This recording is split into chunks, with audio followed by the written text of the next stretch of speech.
Today, former President Donald Trump endorsed Ohio Congressman and Chairman of the House Judiciary Committee Jim Jordan as the Speaker of the House. A few hours ago, I sat down with the chairman, and this is what he said.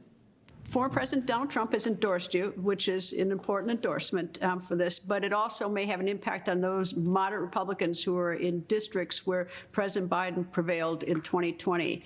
How do you address that? Or maybe you don't think it's an issue. I think President Trump's endorsement is the most powerful endorsement in probably American political history. And I don't think it's any secret that I support President Trump as being our next president. I think he's, when his presidency was certainly the best in my lifetime at doing what he told the American people he was going to do. So it's no surprise that I support President Trump. I appreciate his endorsement. And the conference knew where I was and who I've endorsed for president a long time ago. I'm focused on the conference and getting the votes there, but we welcome President Trump's endorsement. Is Ukraine spending going to be an issue?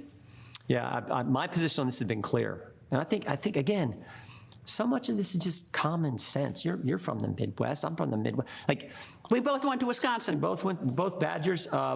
Look, but all across the country, it's just common sense. Why should we continue to send American tax dollars, the hard-earned money of the families in the 4th District of Ohio that I get the privilege of representing, to Ukraine when we don't know what the goal is? What's the mission? How does that happen? I mean, but that happens that's been going on for decades. We send money, we don't know where it's going. Well, first, it's the role of the president, the commander-in-chief, I would argue, to tell us what the mission is, to come to the country and say, here's what we're trying to, because I don't know, is the goal to drive them out of eastern Ukraine, the Russians, the Donbass region? Is it kick them out of Crimea, which they've held for 9 years? They took during the Obama-Biden administration.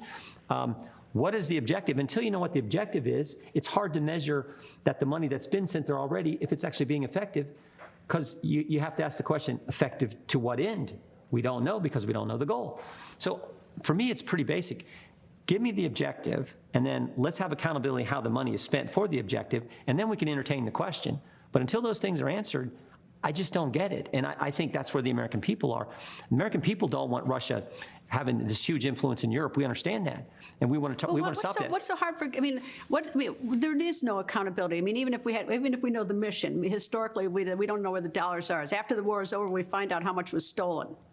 It's ridiculous, it's wrong, and the American people are fed up with it. I would be totally in favor of it, some kind of inspector general looking at this. We've worked with inspector generals in the various agencies. There needs to be one for the money that's being spent there as well. But still, first and foremost is, tell me, excuse me, tell me what the goal is. Tell me what the objective is.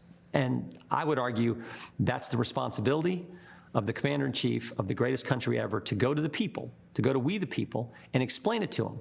What are we trying to do here, and why is it important? And I think there are real answers to that, but you got to make the case, and he hasn't done that. What happens to the Judiciary Committee if you're the Speaker?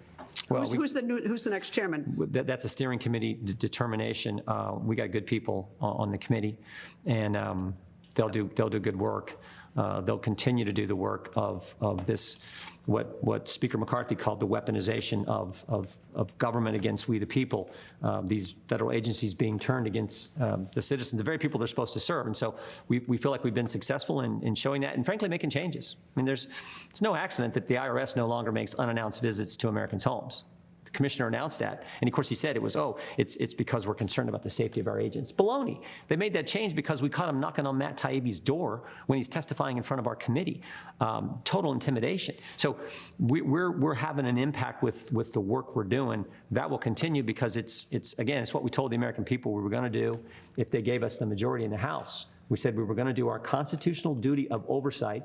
We were going to do it in a way consistent with the Constitution, but we were going to do it in an aggressive way. And we've been doing that, and that will continue.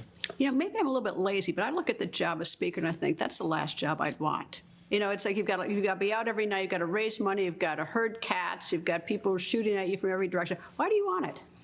I want it because I don't know who else can bring the team together. I mean, I thought about it.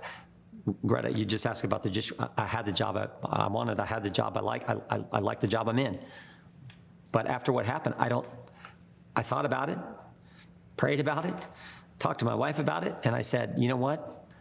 Someone's got to try to bring this team together. I think I have a greater chance of doing that than anyone else in the conference, and if I didn't think that, I wouldn't do it. I also think I can go talk to the American people in a plain way, common sense way, and tell them what we're up to here and why it makes a difference, and the values and principles we're trying to protect and defend that I think make our country special. So if I didn't think I was, able to do that, I wouldn't run. But that's why I'm doing it. Mr. Chairman, thank you, sir. Thank you so much.